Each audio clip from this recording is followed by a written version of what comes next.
You will hear a number of different recordings, and you will have to answer questions on what you hear. Now turn to Section 1.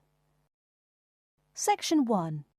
You will hear a conversation between a travel agent and a woman who wants to go to Australia with her husband on holiday. First, you have some time to look at questions 1 to 3.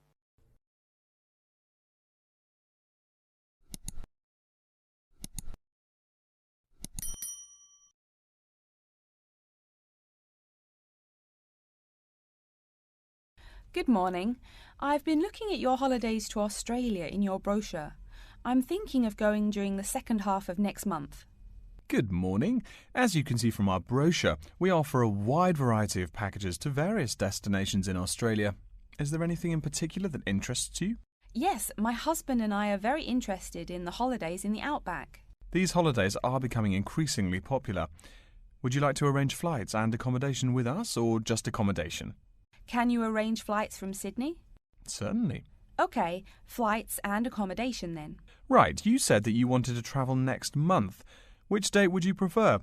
I should point out that there are no daily flights available, so if you have a flexible itinerary, that's better. Well, we arrive in Sydney on the 15th of April, and we were thinking of travelling to the outback on the 18th of August. April. OK, there's only one flight from Sydney to Alice Springs on the 18th, so I'll book you on that. It leaves at 10 in the morning, which is quite convenient. Shall I book 2 seats for you? Yes, please. As for your stay in the outback, you can see from the brochure that we offer 3 packages: budget, standard and luxury. The budget package is about $500 Australian dollars. The standard package is about $700 and the luxury one is approximately $1,000, though it does depend on exactly what you would like regarding extras. Which one would you prefer? Well, we can't decide between the budget and standard options. Well, actually, just looking at my computer here, on the date that you want to fly into Alice Springs, there is no standard accommodation available. It's fully booked, I'm afraid. That's okay. We think that the cheapest one should be fine for us. We don't mind roughing it for a few days, and we don't expect to be spending much time at our accommodations. We prefer the outdoors. Right, let's look at the room options. Before you hear the rest of the conversation, you have some time to look at questions 4 to 10.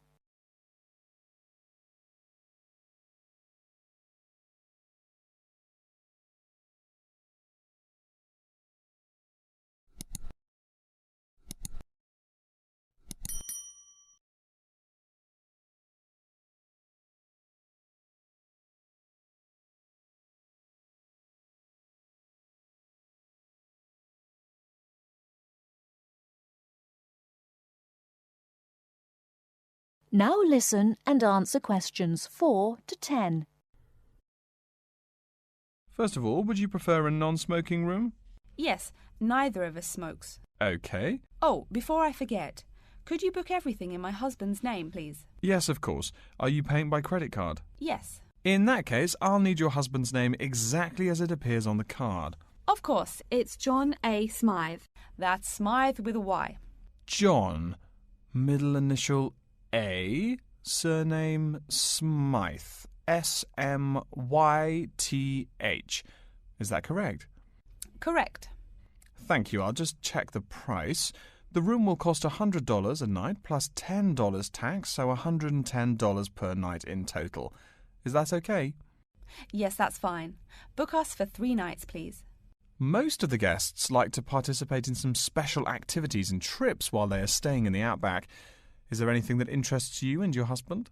Yes, there are several things we'd like to see and do. We'd definitely like to visit the cultural centre. Yes, that's very popular. It's within walking distance of the accommodation and it's free. It's also a great place to pick up souvenirs of your trip. We were thinking about visiting one of the nearby farms. There are 2 farms nearby, a sheep farm and a kangaroo farm. There is also an opportunity to ride camels in the desert. Have you ridden a camel before? No, but it sounds like fun. Could you give me some more details about the kangaroo farm and the camel ride? Certainly. The kangaroo farm includes information on how the animals are raised, whilst the camel ride provides information on desert flora and fauna. Which would you prefer? You can arrange to see the kangaroos in the wild if you like, rather than on a farm. That sounds perfect. OK, we'll go on the camel ride and see the kangaroos in their natural habitat. OK, I'll arrange that for you. I forgot to mention that the journey also includes a stop at a place of Aboriginal artwork. It's a place well known for its stone carvings of animals and mythical creatures. That sounds great. Are the carvings in the desert? Yes. Wonderful. Well, that's perfect then. I'm sure you'll have a lovely trip, but remember that you need to take care in the sun. Yes, we're really looking forward to our trip. We really want to try to experience the dream time under the stars. Of course. That's what a trip to the outback is really all about. Yes. Now, how about the cost? That is the end of Section 1. Section 2. You'll hear an announcement which is looking for some volunteers. First, you have some time to look at questions 11 to 15.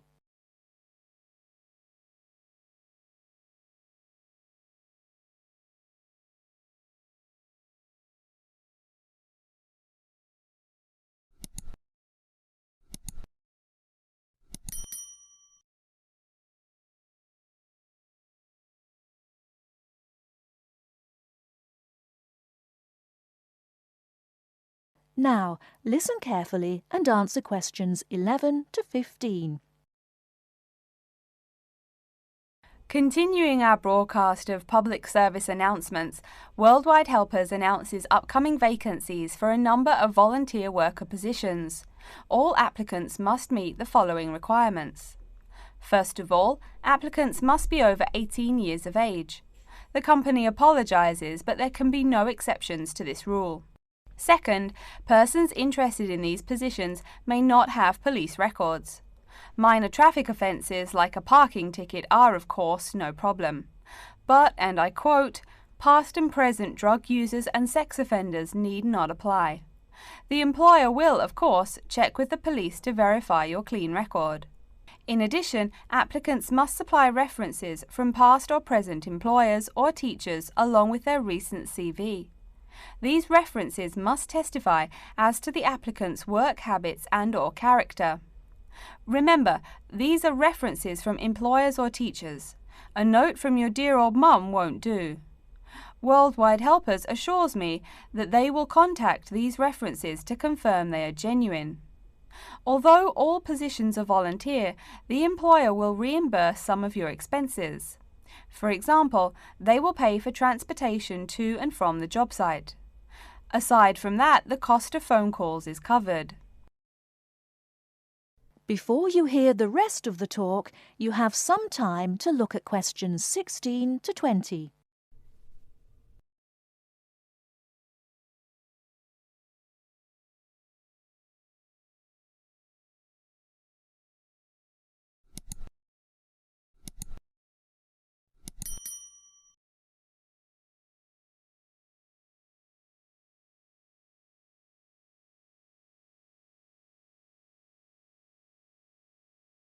Now listen and answer questions 16 to 20. As for the positions themselves, there are 3 types. The first involves assisting persons confined to wheelchairs. For this position, volunteers must be physically fit and in excellent health. They must be able to lift at least 150 pounds. They should also have a current first aid certificate from the Red Cross. But the most important requirement is that the volunteer must have his own car. On Tuesday afternoons, the volunteers take their clients to various scenic spots around the city to experience and enjoy nature. If you don't drive, but you'd still like to get involved, the centre has a number of openings for people to read to the blind. Readers must, of course, read English clearly. Persons with no foreign accent are preferred. For these positions, you must be available on Monday mornings. Oh, wait, I see a note here. There is one opening for someone who can read Urdu. Apparently, there is a Pakistani blind person who'd like to hear his or her native language. But the other positions are all in English. And finally, there are a limited number of volunteers needed to care for disabled children. I'm sorry, but the information I've been given does not say how many children or what disabilities they have. In any case, you are needed to care for the children for 1 week in August. Apparently, this will be at the close of the summer holiday. I would guess this involves helping them with the routine chores of daily life. Again, volunteers for this position must know basic first aid, be in good health, and be able to lift up to 75 pounds. All applications for this position have to be submitted no later than Monday, August 8th. Applications may be made either by regular postal service, the snail mail, or by email. The mailing address is Worldwide Helpers, Post Office Box 651, East Surrey, BY8 99C. Please write "Attention Mary Smith" on the envelope. Or you can send email to acrawfor@worldwidehelpers.org. That's acrawfor@worldwidehelpers.org. So get out there and do something good. Okay, our next announcement is looking for someone to facilitate tiger breeding at the London Zoo. And get this, it's a strictly volunteer position. That means you don't get paid. Oh my God. I'm sorry, ladies and gentlemen, but I just have to laugh. That is the end of Section 2. Section 3. You will hear a student called Pete talking to his classmate Dave about the presentation that he will give on environmental science. First, you have some time to look at questions 21 to 25.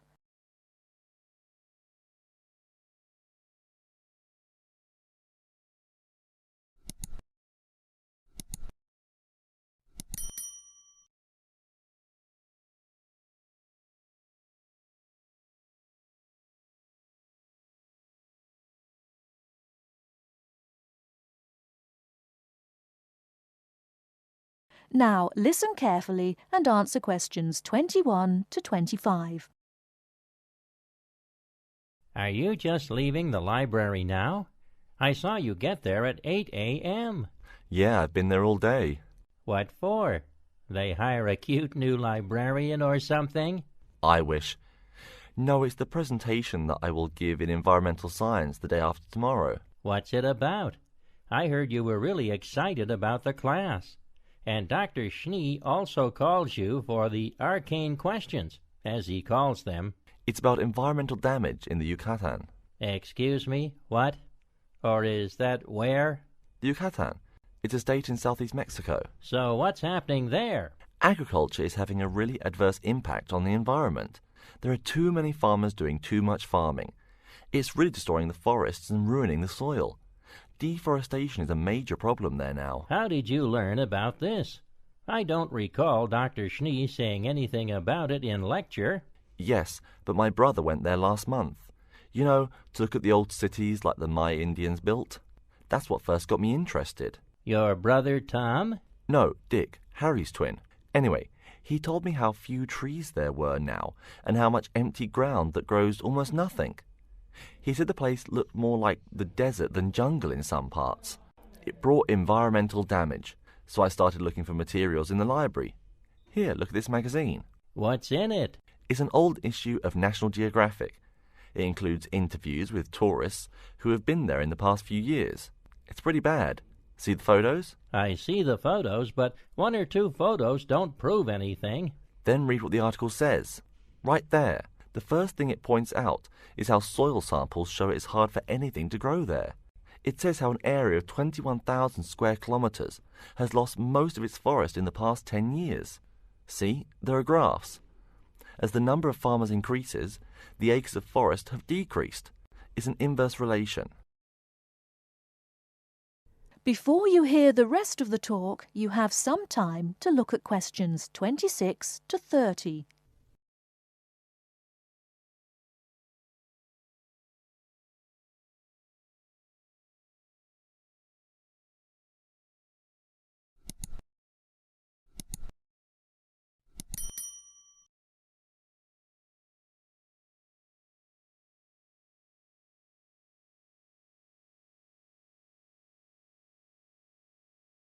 Now listen and answer questions 26 to 30. So, how big is that state?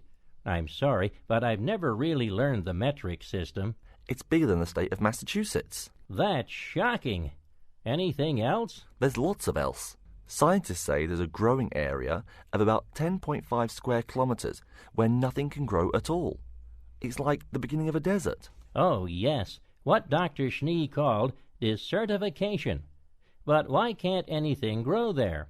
I've never really studied soil chemistry. I'm just starting to look into that subject, but my sister Marie is a geologist, and she says the problem is that the soil has too much saline, with no plants helping to adjust the chemistry. Apparently, that's a common problem with soil types throughout the areas with rainforest. Once you lose the plant cover, it's difficult to bring it back.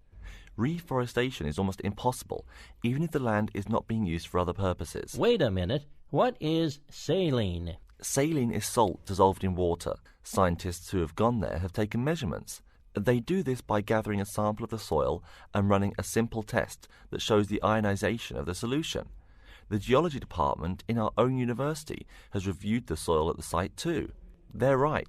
It looks pretty bad. The level of salinity is going up, but the plants that would solve that problem can't be planted in soil like that.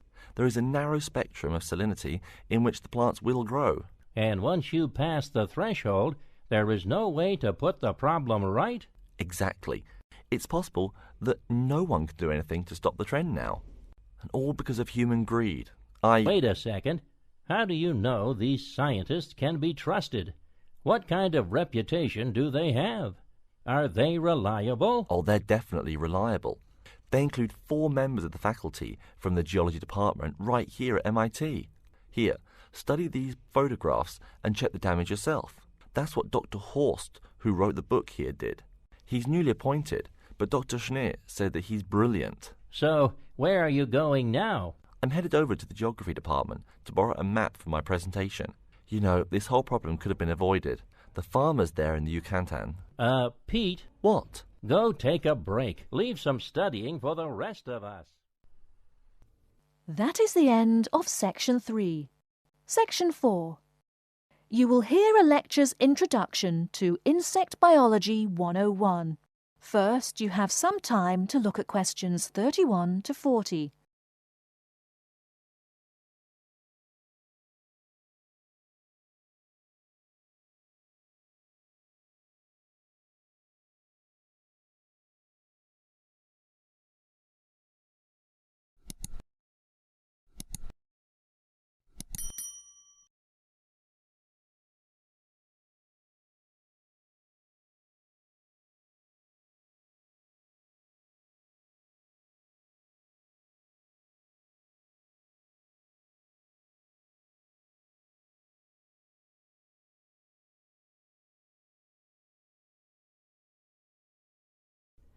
Now listen carefully and answer questions 31 to 40. Good afternoon and welcome to Insect Biology 101. I'd like to begin this course with a few remarks about good insects and bad ones. Bugs are all around us, and that's both a benefit and an annoyance, sometimes maybe even serious harm. First, let's talk about the good things that insects do for us.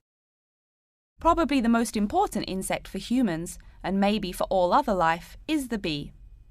Bees help plants in the process of pollination, and thus are necessary to most flowers and fruit-producing trees. That is, they carry pollen from male flowers to female. If it weren't for bees, we'd have very few food plants and no fruit either. In fact, there would be no we. No less a thinker than Albert Einstein pointed out that, without bees, humanity would be dead within a year or less. We'd starve. It's that simple. That should maybe make us just a little humble. A little less dramatic is the fact that bees also make the honey we eat. Moreover, they produce beeswax, which is useful in candles and is also used as a first-rate furniture polish. Sure, these may not be vital to our lives, but they can serve as reminders of how important bees are. That's a point I keep coming back to in this course. Though, in all fairness, I should point out that butterflies aid in pollination as well as bees. Now, here in Michigan, what's the worst part of summer? Yep, that's right, mosquitoes. But I'm talking about helpful insects, right? So let's look at the dragonfly first. If there were no dragonflies, there would be even more mosquitoes. Dragonflies mainly eat mosquitoes and also a few other insects. Yes, that's right. They don't just fly around, and they also help to eliminate harmful insects. So the next time you see a dragonfly, don't you dare kill it. Now, let's talk a little about those harmful insects. Take the mosquitoes I just mentioned as an example. Not so many years ago, mosquitoes here in America weren't just annoying, some were even deadly. They carried malaria and yellow fever.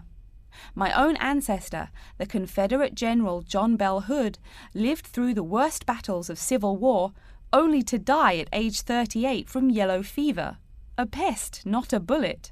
Well, besides the mosquitoes, in summer there is also a kind of insect that never seems tired.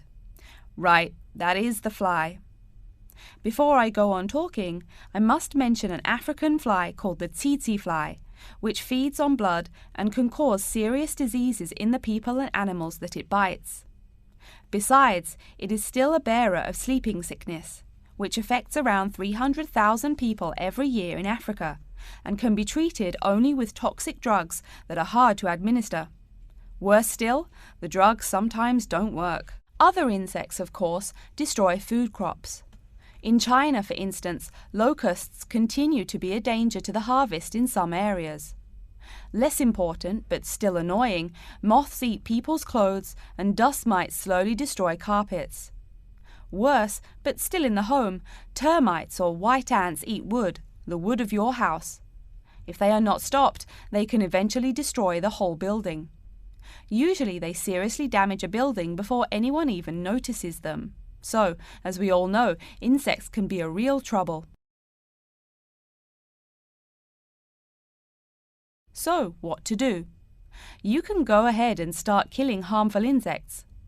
In the early decades after the Communist Revolution in China, Chairman Mao encouraged the people to swat every fly they could see. Slogans on the walls of buildings called them "little capitalists." But flies reproduce too quickly for this to be a long-term solution.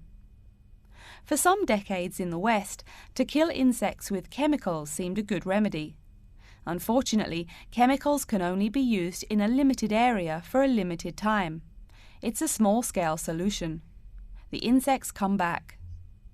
Worse still, some of the poisons used, like DDT, were found harmful to the environment.